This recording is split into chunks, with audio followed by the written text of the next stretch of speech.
Hello guys, आप सभी का मेरे यूट्यूब चैनल पीएस क्लासेस में स्वागत है। गाइस, आज की वीडियो में हम करेंगे क्लास 7 की ज्योग्राफी का chapter 7 which is human involvement, settlement, transport and communication.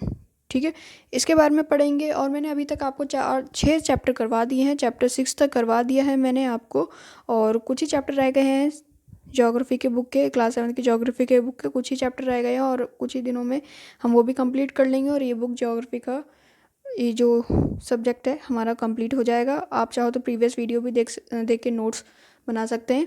Guys, एक और चीज़ आपको बोलनी है कि मैं देख रही हूँ आप लोग वीडियोस तो देख रहे हो बट चैनल को सब्सक्राइब नहीं कर रहे हो। तो गाइस, ऐसे कैसे चलेगा? चैनल को प्लीज़ सब्सक्राइब कीजिए। ठीक है, चैनल को सब्सक्राइब करेंगे तो और भी वीडियोस डाल सकती हूँ मैं, और भी वीडियो डालने का मोटिवेशन भी मिलेगा मेरे को कि यस कि हाँ, काफ़ी लोग इन्वॉल्व हैं तो मेरे को वीडियो डालनी चाहिए। तो इसलिए प्लीज़ चैनल को सब्सक्राइब कीजिए। अगर वीडियो पसंद आ रही, अगर चैनल को सब्सक्राइब कीजिए अगर आपको वीडियो देखनी है तो, और भी वीडियोस चाहते हो तो डिफरेंट सब्जेक्ट्स की। और वीडियो अगर जो मैं पढ़ा रही हूँ वो पसंद आता है तो आप लाइक करें, नहीं पसंद आ रहा है तो आप डिसलाइक करें। अगर और कुछ क्वेरीज हैं, कुछ आप पूछना चाहते हैं मेरे से, तो आप कमेंट सेक्शन में पूछ सकते हैं। ठीक है, तो बस इतना सा काम कर दीजिए। ठीक है, अब हम चैप्टर स्टार्ट करते हैं, जो है आपका chapter 7 human involvement, settlement, transport and communication. तो सेटलमेंट है क्या? आखिरकार सेटलमेंट की बात कर रहे हैं हम। सेटलमेंट है क्या? तो सेटलमेंट, ये जो वर्ड है सेटलमेंट, इसका मतलब होता है कि जो लोग हैं एक जगह से दूसरी जगह आके जब बस जाते हैं उसको क्या बोलते हैं? सेटलमेंट। हम लोग जैसे इंसान क्या है, एक जगह से आके दूसरी जगह अपना घर बना लेते हैं, उसको क्या बोलते हैं? सेटलमेंट। फॉर एग्ज़ाम्पल, जैसे कोई यूपी का रहने वाला है, ठीक है यूपी का ही, बट वो आया दिल्ली, काम काम धंधे की पर्पज़ से आया, कुछ कमाने आया, तो वहीं पे क्या हो गया? वो बस गया। ठीक है, परमानेंटली अब वहीं पे रहने लग गया। तो वो क्या है? सेटलमेंट है। तो आप समझ गए होंगे कि सेटलमेंट क्या है।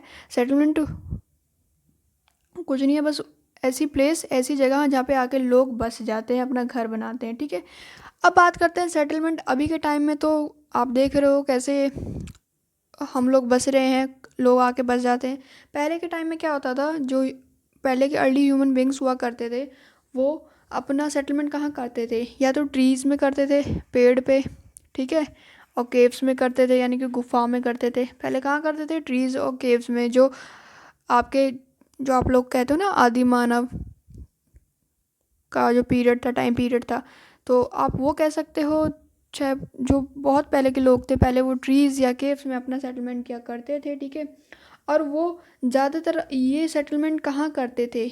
ये जो हमारी रिवर बैंक है, नदी के किनारे, ये सेटलमेंट किया करते थे। मतलब वहाँ पे अपना घर बना के रहा करते थे। ठीक है, क्यों रहा करते थे रिवर बैंक के पास? क्योंकि जो रिवर बैंक के पास जो सॉइल होती है वो एकदम फर्टाइल होती है। ठीक है, तो वहाँ पे वो आराम से क्रॉप वगैरह उगा सकते थे। इसी वजह से लोग जो थे रिवर के पास वाले एरिया में सेटल होते थे। ठीक है, अब तो ह्यूमन सेटलमेंट काफ़ी डेवलप हो गया है। ठीक है, काफ़ी ज़्यादा फ्लरिश्ड हो गया है। और अब देख सकते हैं आपने इर्द गिर्द में क्या बड़ी बड़ी इमारतें बनी हैं, लोग उसमें रह रहे हैं। ठीक है, अब बात करते हैं सेटलमेंट कितनी तरीके से हो सकता है। सेटलमेंट कितने तरीके से हो सकता है उसकी बात करेंगे। ठीक है,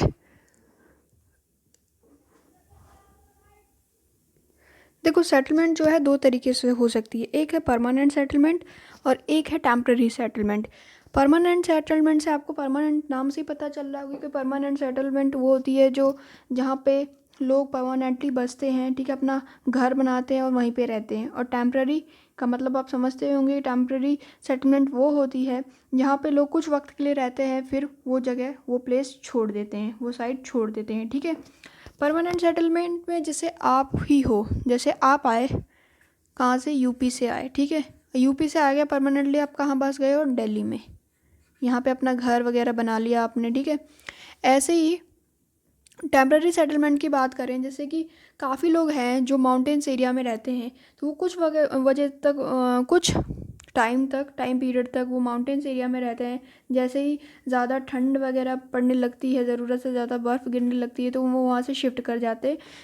और दूसरी जगह चले जाते हैं। और टेम्परेरी सेटलमेंट का जो बेस्ट एग्जांपल है वो नोमैड्स है, जो आपके चरवाहे वगैरह होते हैं, जो एक जगह से दूसरी जगह जाते हैं, ठीक है। नोमैडिक्स जो नोमैड्स होते हैं आपके, ठीक है, जो एक जगह से दूसरी जगह पलायन करते रहते हैं, वो क्या है, टेम्परेरी सेटलमेंट है, ठीक है। और इससे अच्छा परमानेंट टेम्परेरी का एग्जांपल मैं आपको और देती हूँ। टेम्परेरी सेटलमेंट की अगर हम बात कर रहे हैं तो जैसे जब तक देखो, पहले परमानेंट की बात करते हैं, जब तक देखो आपका कोरोना वायरस नहीं आया था, ठीक है, आपका कोरोना वायरस, जब तक कोरोना वायरस नहीं आया था आपका, ठीक है, उस टाइम तक तो जो हमारे माइग्रेंट वर्कर्स थे वो क्या कर रहे थे, 1 साल 2 साल तक, 3 साल तक, या कुछ वर्कर्स तो हमेशा के लिए सेटल हो जाते थे एक ही स्टेट में। जैसे अगर दिल्ली की बात करें तो उसी स्टेट में सेटल हो जाते थे, ठीक है। अब जैसे कोरोना वायरस आ गया है, ये तब था जब कोरोना वायरस नहीं था, तो लोग परमानेंटली रह रहे थे, ठीक है, अपना घर बना के। मैं सभी मज़दूरों की बात नहीं कर रही हूँ, क्योंकि मोस्टली मज़दूर टेम्प्रेरी हुआ करते हैं, ठीक है, जो एक जगह से दूसरी जगह पलायन कर जाते हैं, ठीक है। मैं ये एग्जांपल इसलिए दे रही हूँ क्योंकि ये जैसे अभी का सिनेरियो देखो, कोरोना वायरस के केस से पहले दिल्ली चाहे किसी और स्टेट में लोग जो मज़दूर हुआ करते थे परमानेंटली सेटल रहते थे, ठीक है, अपना घर बना के रहते थे। उनमें से काफ़ी मज़दूरों का घर भी है, ठीक है फैक्ट है ये। और टेम्प्रेरी सेटलमेंट की बात करूँ, देखो जैसे कोरोना वायरस स्टार्ट हुआ, जो हमारे मज़दूर भाई हैं, ठीक है, जैसे ही कोरोना वायरस क्या हुआ, स्टार्ट हुआ, तो हमारे मज़दूर भाई क्या करने लगे, पलायन करने लगे, मतलब एक जगह से दूसरी जगह जाके रहने लग गए, या अपने दिल्ली से जाके अपने घर रहने लग गए। तो जो ये अपने घर गए, कोई जैसे मान के चलो किसी का घर बिहार था, तो वो कहाँ जाके परमानेंटली सेटल हो रहे हैं, बिहार, तो उनका परमानेंट सेटलमेंट क्या है, बिहार। पर वो रह कहाँ रहे थे काम धंधे के लिए, दिल्ली रह रहे थे या किसी और दूसरे स्टेट में रह रहे थे, ठीक है। तो उनका टेम्प्रेरी सेटलमेंट क्या हुआ, दिल्ली हुआ, ठीक है। आई होप आपको क्लियर हो गया होगा कि परमानेंट और टेम्प्रेरी सेटलमेंट है क्या। कि जो आप सेटलमेंट की बात कर रहे हैं, तो सेटलमेंट कौन से एरियाज़ में होगी, तो सेटलमेंट कहाँ पे होगी आपकी, या तो रूरल एरिया में होगी या अर्बन एरिया में होगी, यहीं होगी। तो रूरल एरिया क्या होता है, अर्बन एरिया क्या होता है। रूरल एरिया होता है जो गांव वाला एरिया होता है, उसे बोलते हैं हम रूरल एरिया, ठीक है। जो गांव या विलेजेस वाला जो एरिया होता है वो होता है रूरल एरिया। अर्बन एरिया होता है आपका जो शहर वाला एरिया है, उसको बोलते हैं हम अर्बन एरिया, ठीक है। तो रूरल एरिया में कैसे सेटलमेंट होती है, तो रूरल एरिया में दो तरीके से सेटलमेंट होती है, एक होती है कॉम्पैक्ट, दूसरी होती है स्कैटर्ड सेटलमेंट। अब ये कॉम्पैक्ट सेटलमेंट होती क्या है और स्कैटर्ड सेटलमेंट होती क्या है। तो कॉम्पैक्ट सेटलमेंट ऐसी सेटलमेंट होती है, मतलब ये जो सेटलमेंट होती है एकदम डेंस होती है, घनी होती है, ठीक है। मतलब इस सेटलमेंट में जो घर बने होते हैं लोगों के, इस कॉम्पैक्ट सेटलमेंट में जो घर बने होते हैं लोगों के बहुत ही आसपास बने होते हैं, ठीक है। जो घर बने होते हैं लोगों के बहुत ही आसपास बने होते हैं, ठीक है। और ये कॉम्पैक्ट सेटलमेंट कहाँ होती है, रूरल एरिया में आपकी कॉम्पैक्ट सेटलमेंट होती है। इनके जो इन सेटलमेंट में जो घर बने होते हैं बहुत ही क्या बोलते हैं आसपास बने होते हैं, और फ्लैट लैंड पे बने होते हैं, यानी कि जो आपकी जो सतह है कैसी होती है, फ्लैट होती है, जो सरफेस कैसी होती है, फ्लैट होती है, ठीक है। फ्लैट सरफेस पे ये कॉम्पैक्ट सेटलमेंट होती है रूरल एरियाज़ में। अब स्कैटर्ड सेटलमेंट क्या है, तो स्कैटर्ड से ही पता चल रहा होगा कि चीज़ें मतलब बिखरी हुई जो होती हैं। तो स्कैटर्ड सेटलमेंट में जो घर होते हैं, जो हाउस होते हैं थोड़े दूर दूर होते हैं, और ये ज़्यादातर कहाँ होते हैं, जो माउंटेन रीजन्स होते हैं, माउंटेन एरिया होते हैं, वहाँ पे घर क्या होते हैं, दूर दूर होते हैं, ठीक है। तो आई होप कॉम्पैक्ट सेटलमेंट और आपको स्कैटर्ड सेटलमेंट समझ में आ गया होगा कि कॉम्पैक्ट क्या है और स्कैटर्ड क्या है। कॉम्पैक्ट जो डेंस एरियाज़ में, मतलब डेंस एरिया में आपके घर बने होते हैं, एकदम डेंसली बने होते हैं, और स्कैटर्ड क्या होते हैं, जो थोड़े दूर दूर घर बने होते हैं। तो रूरल की हमने बात कर ली, अब बात करते हैं अर्बन की। तो अर्बन एरिया क्या है आपका, शहर। अच्छा, इससे पहले मैं आपको बता दूं कि जो रूरल एरियाज़ में जो मोस्टली चाहे रूरल हो चाहे अर्बन एरियाज़ में अगर मैं बात करूँ, तो अगर ऐसा शहर या ऐसा गांव जहाँ पे बहुत ज़्यादा हैवी रेनफॉल होती है, तो वहाँ पे किस टाइप के घर बनते होंगे।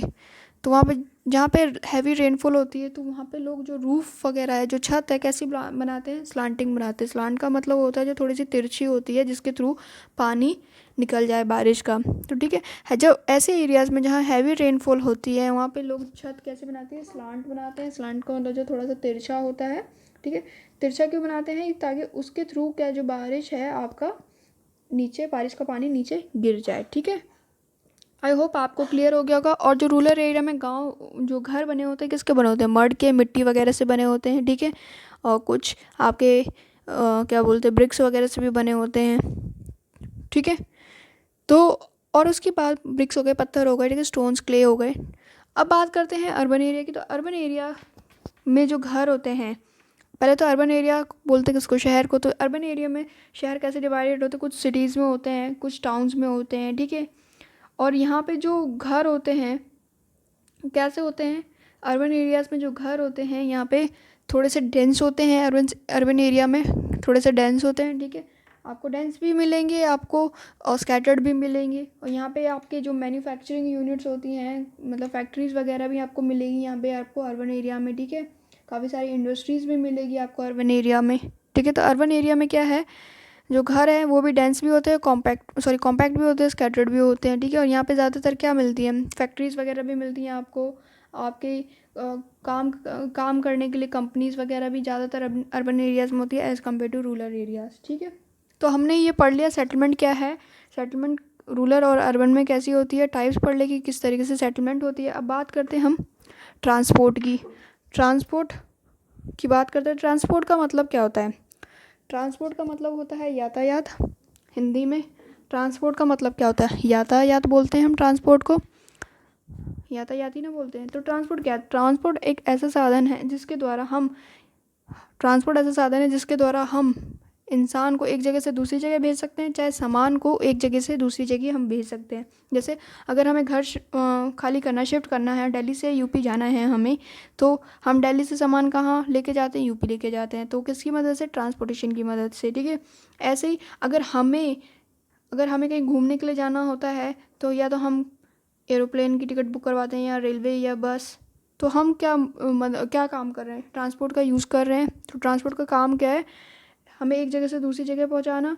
और ये हमारी काफ़ी हेल्प कर रहा है आज की डेट में ट्रांसपोर्टेशन, ठीक है। पहले के ज़माने में भी ट्रांसपोर्टेशन होती थी, वो कैसे होती थी, पहले के ज़माने में लोग जैसे सामान वगैरह आपके सामान वगैरह को इधर उधर करना होता था, तो पहले भी कैसे करते थे, जो आपके डंकीज़ होते थे, डंकी यानी कि जो गधे होते थे, उनके थ्रू, कैमल्स हो गए, ठीक है, इनके थ्रू सामान इधर से उधर पहुंचाते थे। और पहले के ज़माने में भी बोट्स हुआ करती थी, नाव, ठीक है। नाव शिप, आपकी जो नाव है वो भी, उसमें भी सामान वगैरह ढुलवाया जाता था, ठीक है, इधर से उधर पहुंचाया जाता था, ठीक है।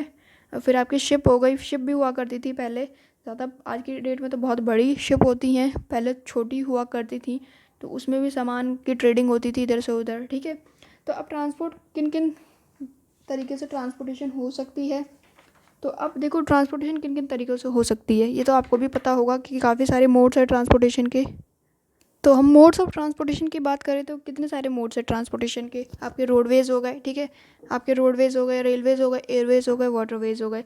तो रोडवेज़ के थ्रू आप कैसे ट्रांसपोर्टेशन करते हो, देखो रोडवेज़ की बात करते हैं हम। तो रोडवेज़ में जो आपकी जो सड़कें बनी होती है, रोड बनी होती है, वो कैसी होती है, या तो मेटल्ड होती है, अनमेटल्ड। मेटल्ड का मतलब होता है कि पक्की रोड होती है, या तो कच्ची रोड होती है जो मिट्टियों से वगैरह बनी होती है, ठीक है। और शहर की बात करें तो आपको पता है कि शहर या किसी भी अगर जगह सामान पहुंचाना तो रोडवेज़ की बहुत ज़रूरत है, और ज़्यादातर मोस्टली रोडवेज़ पे ट्रांसपोर्टेशन का काम बहुत होता है, ठीक है। अगर हमें एक जगह से दूसरी जगह जाना, मान के चलो हमें दिल्ली से आपका यूपी जाना है, मैं यूपी का ही एग्जांपल दूंगी बार बार, दिल्ली से यूपी जाना, चाहे दिल्ली से केरला जाना है या कलकत्ता जाना है दिल्ली से, तो रोडवेज़ आपका बहुत काम आता है, ठीक है। Roadways, Railways.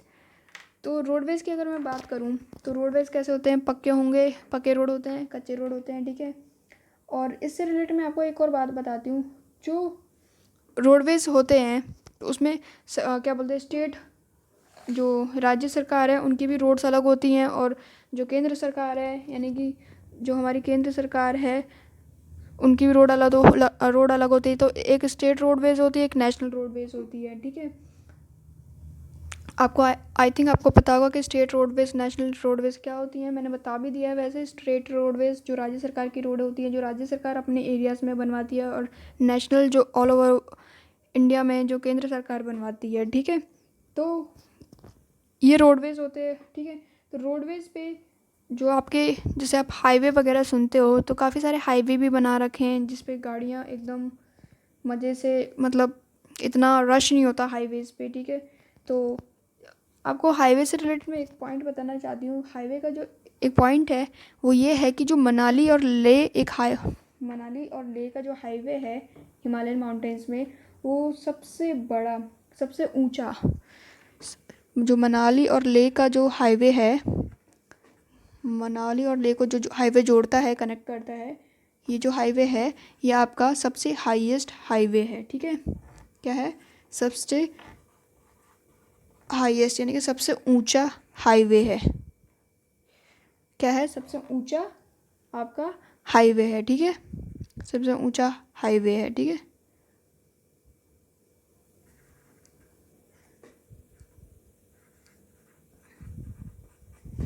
सबसे ऊंचा हाईएस्ट हाईवे है, ठीक है।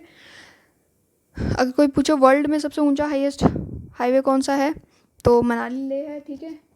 अब बात करते हैं हम, रोडवेज़ की बात हो गई कि देखो रोडवेज़ और किस काम से यूज़ होते हैं। जैसे आपकी गाड़ी वगैरह चलती है तो मोस्टली आपके ट्रांसपोर्टेशन के काम रोडवेज़ पे ही होते हैं, रोड पे ज़्यादा होते हैं।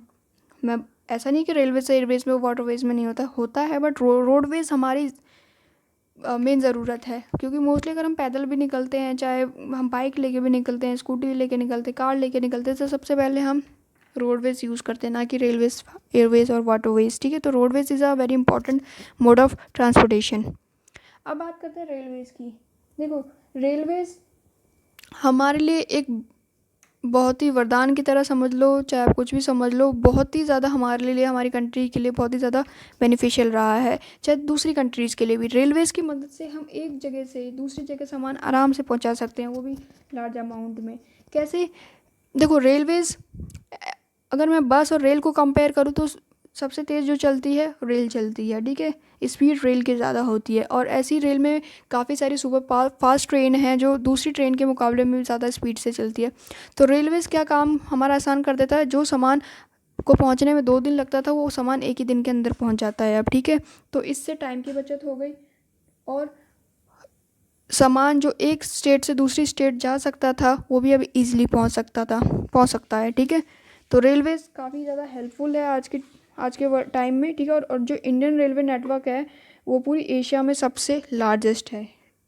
इंडियन रेलवे नेटवर्क जो हमारा है, इंडियन भारतीय रेलवे नेटवर्क जो है, पूरे एशिया में सबसे लार्जेस्ट नेटवर्क है ये, ठीक है। तो रेलवेज़ क्लियर हो गया।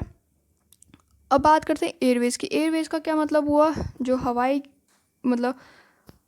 जहाज़ हो गया, आपका हेलीकॉप्टर हो गया, इनके थ्रू जो सामान इधर से उधर पहुंचाना है, चाहे इंसान को इधर से उधर पहुंचाना है, तो वो भी पॉसिबल हो गया एयरवेज़ के थ्रू। आप हेलीकॉप्टर, एरोप्लेन की मदद से एक कंट्री से दूसरी कंट्री जा सकते हो, एक जगह से दूसरी जगह, दूसरी कंट्री में सामान पहुंचा सकते हो। आप एशिया कॉन्टिनेंट से यूरोप कॉन्टिनेंट तक जा सकते हो, ठीक है। तो किसकी मदद से? एयरवेज़ की मदद से।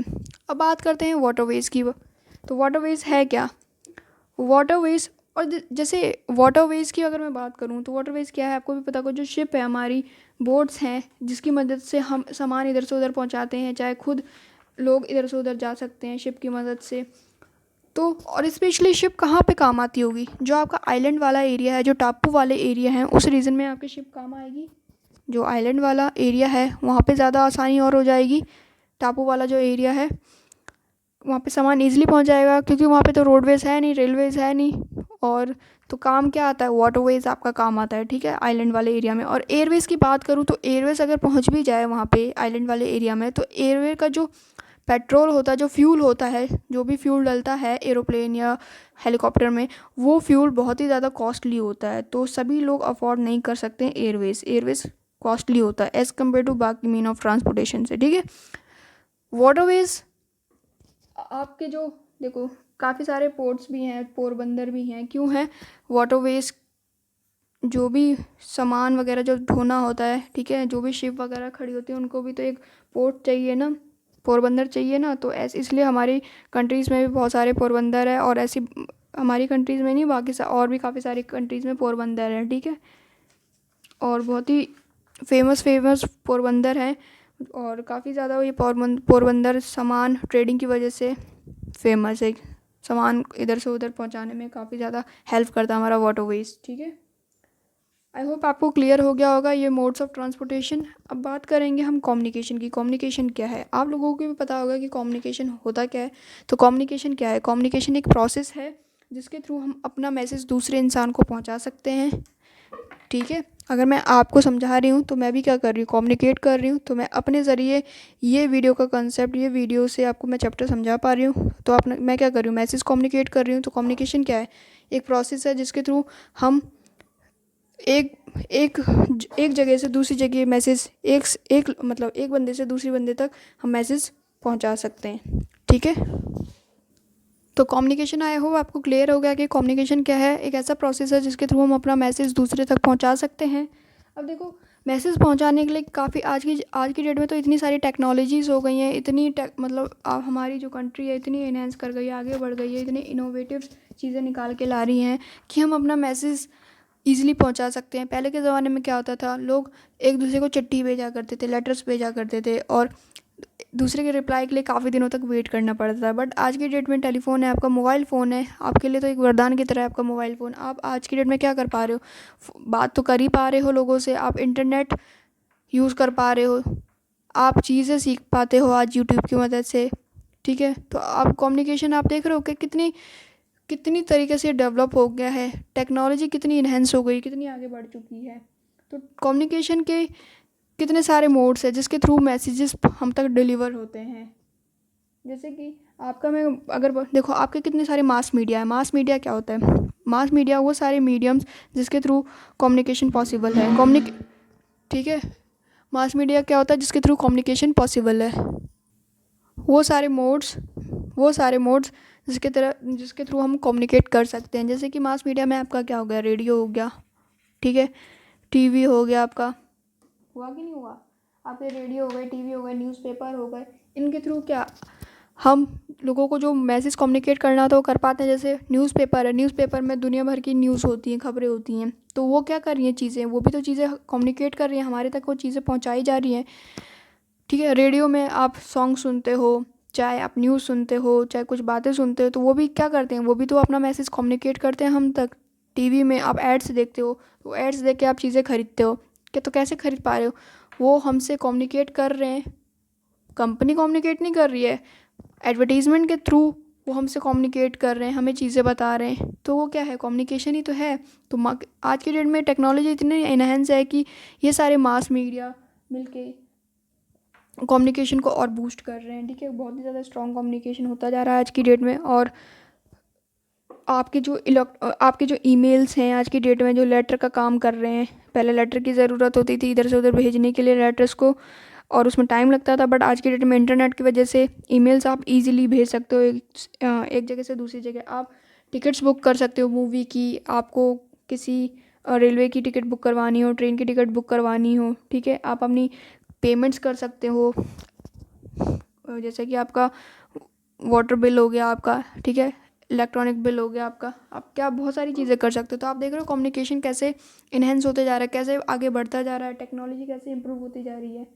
तो ये सारा वो सारे चीज़ें जो हम तक मैसेज पहुंचा सके, अपना मैसेज कन्वे कर सके, उसको क्या बोलते हैं, कम्युनिकेशन। ठीक है, आई होप कम्युनिकेशन और मास मीडिया आपको क्लियर हो गया होगा। तो यही चैप्टर था आपका ह्यूमन इन्वॉल्वमेंट का, जिसके अंदर हमने पढ़ा सेटलमेंट क्या होती है, ठीक है, और ट्रांसपोर्ट क्या होता है, कम्युनिकेशन क्या होता है। तो ट्रांसपोर्ट, सेटलमेंट और कम्युनिकेशन, यही है हमारा क्या, ह्यूमन इन्वॉल्वमेंट। ठीक है, ह्यूमन इन्वॉल्वमेंट क्या आता है, वो इन्वॉल्वमेंट, वो वातावरण जो इंसान ने खुद अपने लिए बनाया होता है।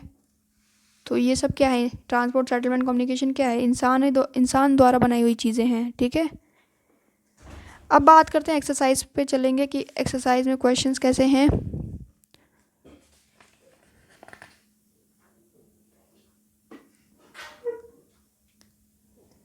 देखो, पहले क्वेश्चन आंसर से स्टार्ट करते हैं। पहला क्वेश्चन है, what are the 4 means of transport. तो 4 मीन्स क्या है ट्रांसपोर्ट के, मैंने आपको बता दिए हैं, अभी बताए थे। रोडवेज, वाटरवेज, ये सब क्या है, मीन्स ऑफ ट्रांसपोर्ट है। ठीक है, सेकंड क्वेश्चन है, what do you understand by the term settlement. Settlement मैंने आपको बताया है कि सेटलमेंट होता क्या है। ठीक है, थर्ड क्वेश्चन है, सेटलमेंट मैंने आपको बताया है जहाँ पे लोग एक जगह से दूसरी जगह रहने आ जाते हैं, ठीक है, घर बनाते हैं। ठीक है, थर्ड क्वेश्चन है, which are the activities practice by the rural people. Rural people, जो गांव वाले लोग होते हैं, रूरल एरियाज़ के जो लोग होते हैं, क्या काम करते हैं, ये भी बताया है मैंने।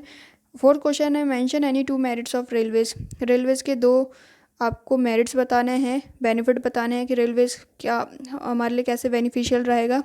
ठीक है। फिफ्थ क्वेश्चन है what do you understand by communication. Communication क्या है, ये जस्ट मैंने अभी पढ़ा है, process of conveying message to other people. ठीक है। सिक्स क्वेश्चन है what is mass media. Mass media मैंने बता दिया है, जो आपका रेडियो, न्यूज़पेपर, टीवी हो गया, आपका टेलीफोन हो गया, ये क्या है, सब एक मास मीडिया है। अब बात करते हैं, सेकंड क्वेश्चन है जो टिक द करेक्ट आंसर का, टिक द करेक्ट आंसर्स वो करेंगे। टिक द करेक्ट आंसर का जो फर्स्ट क्वेश्चन है which is not a mean of communication, इनमें से कौन सा एक मीन नहीं है कम्युनिकेशन का। Telephone, books, table. तो इसमें से क्या होगा, इसका आंसर सी होगा, टेबल। टेबल एक मीन नहीं है कम्युनिकेशन का। ठीक है। सेकंड क्वेश्चन है which type of road is constructed under the ground. इनमें से कौन सी रोड जो ग्राउंड के नीचे, यानी कि आपके जो ग्राउंड एरिया है उसके नीचे बनती है। तो सबवेज बनती है। सबवेज क्या होते हैं, जो आपके अंडरग्राउंड बनती हैं, ज़मीन के नीचे। ठीक है। सबवेज अंडरग्राउंड होते हैं। ठीक है, जो ज़मीन के नीचे बनाए जाते हैं। जैसे आपने आपने देख रखी होगी मेट्रो ट्रेन है, मेट्रो, कितनी सारी मेट्रोज है जो अंडरग्राउंड भी चलती हैं, तो वो क्या है, सबवेज हैं। ठीक है। अब बात करते हैं which mode of transport is, third question है which mode of transport is most suitable to reach an island. इनमें से कौन सा ऐसा ट्रांसपोर्टेशन मोड है जो कि बहुत ही ज़्यादा सूटेबल है एक आइलैंड तक पहुँचने के लिए, टापू तक पहुँचने के लिए। तो क्या है, ऑफकोर्स इसका आंसर होगा ए, शिप। ठीक है, ए, शिप होगा इसका आंसर। ठीक है। फोर्थ क्वेश्चन है which of the following, which of the follow sorry fourth question है which vehicle does not pollute the environment. इनमें से कौन सा ऐसा व्हीकल है जो पॉल्यूशन नहीं करता है। तो इसका आंसर क्या होगा, ए, साइकिल। साइकिल जो है वो पॉल्यूशन नहीं करता है। बस और एरोप्लेन तो पॉल्यूशन करती हैं। ठीक है। अब बात करते हैं मैच द फॉलोइंग की। मैच द फॉलोइंग का पहला क्वेश्चन है इंटरनेट। तो इंटरनेट को किससे मैच करना है, इंटरनेट क्या है, अ मीन ऑफ कम्युनिकेशन। तो इंटरनेट का क्या होगा, फर्स्ट का होगा E, a mean of communication. Second question है कैनाल रूट। कैनाल रूट क्या है, सेकंड क्वेश्चन है कैनाल रूट क्या है। तो कैनाल रूट क्या है, इनलैंड वाटरवे। ठीक है। थर्ड है अर्बन एरियाज़। अर्बन एरियाज़ का किस में होगा, आपका थर्ड का होगा urban areas, areas where people are engage in manufacturing trade और सर्विसेज, जहाँ पे लोग मैन्युफैक्चरिंग ट्रेड और सर्विसेज में इन्वॉल्व होते हैं। ठीक है, फैक्ट्रीज वगैरह में काम करते हैं। फोर्थ है कॉम्पैक्ट सेटलमेंट्स। कॉम्पैक्ट सेटलमेंट क्या होती है, closely built area of houses. ठीक है। आपका कॉम्पैक्ट सेटलमेंट क्या होता है, जहाँ पे घर आपके बहुत ज़्यादा क्लोजली बिल्ट होते हैं, वही होता है कॉम्पैक्ट सेटलमेंट। ठीक है। आई होप आपको क्लियर हो गया होगा कि जो भी चीज़ें मैंने आपको करवा रखी हैं। तो गाइस यही था चैप्टर 7। चैप्टर 7 छोटा था, मैंने सब कुछ कंप्लीट कर दिया है चैप्टर 7 का। अगर आपको कोई डाउट है तो कमेंट सेक्शन में पूछ सकते हैं, और प्लीज़ चैनल को सब्सक्राइब कीजिए ताकि हम भी मोटिवेट हों वीडियो बनाने के लिए। सिर्फ व्यूज़ से काम नहीं चलेगा, चैनल को सब्सक्राइब भी कीजिए। ठीक है। काफ़ी लोग चैनल को सब्सक्राइब नहीं कर रहे हैं, वीडियो देख रहे हैं, बट प्लीज़ चैनल को सब्सक्राइब कीजिए आने वाली वीडियोस अगर आप देखना चाहते हैं तो। ठीक है। तो मिलते हैं हम नेक्स्ट वीडियो में, तब तक के लिए take care and please channel को सब्सक्राइब कीजिएगा।